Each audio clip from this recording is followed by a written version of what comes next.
Les taux français n'ont jamais été aussi bas. Le taux à 10 ans est tombé jeudi à 2,351%, soit un plus bas niveau historique. Les investisseurs montrent à nouveau de l'appétit pour la dette de la France. Depuis le début de l'année, ceci culmine à peine 3%, alors que les taux d'autres pays de la zone euro flambent. À titre de comparaison, les obligations d'État espagnoles et italiennes offrent des rendements élevés à respectivement 6,506% et 5,835%. Aux deux extrémités, on retrouve la Grèce dont les taux se sont envolés et l'Allemagne qui emprunte à 1,269%. Aux côtés de la France, on trouve des pays comme les Pays-Bas ou encore l'Autriche. Ces rendements sont tombés à des niveaux records, étant eux aussi considérés comme de bons compromis en termes de sécurité et de rémunération. Le taux à 10 ans des Pays-Bas n'excède pas 1,644% et celui de l'Autriche 2,16%. L'économie française pourrait pourtant s'apparenter aux économies du sud de l'Europe.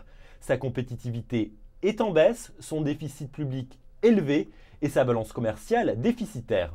Pas plus tard que mercredi, la Commission européenne a émis des doutes sur la capacité de la France à ramener son déficit public de 5,2% du produit intérieur brut fin 2011 à 3% fin 2013. Alors, comment expliquer cet engouement pour la dette française? Eh bien, on peut trouver l'explication dans les choix politiques qui ont été faits depuis 30 ans.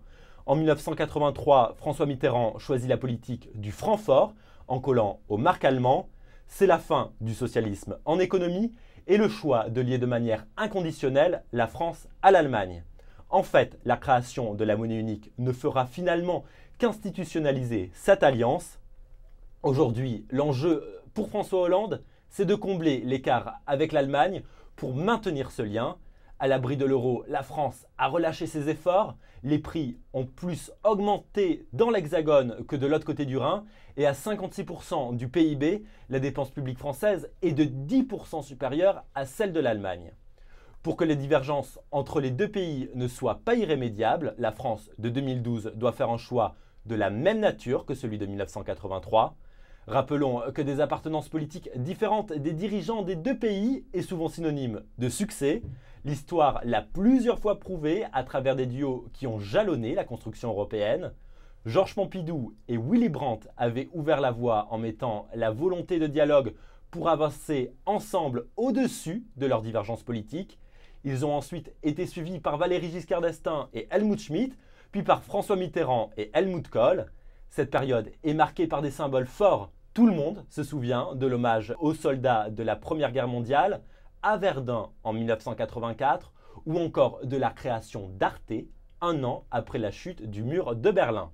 En 1999, Jacques Chirac et Gerhard Schröder furent les principaux artisans du lancement de l'euro et donnèrent à voir aux yeux du monde leur unité en 2003 en s'opposant ensemble à la guerre en Irak.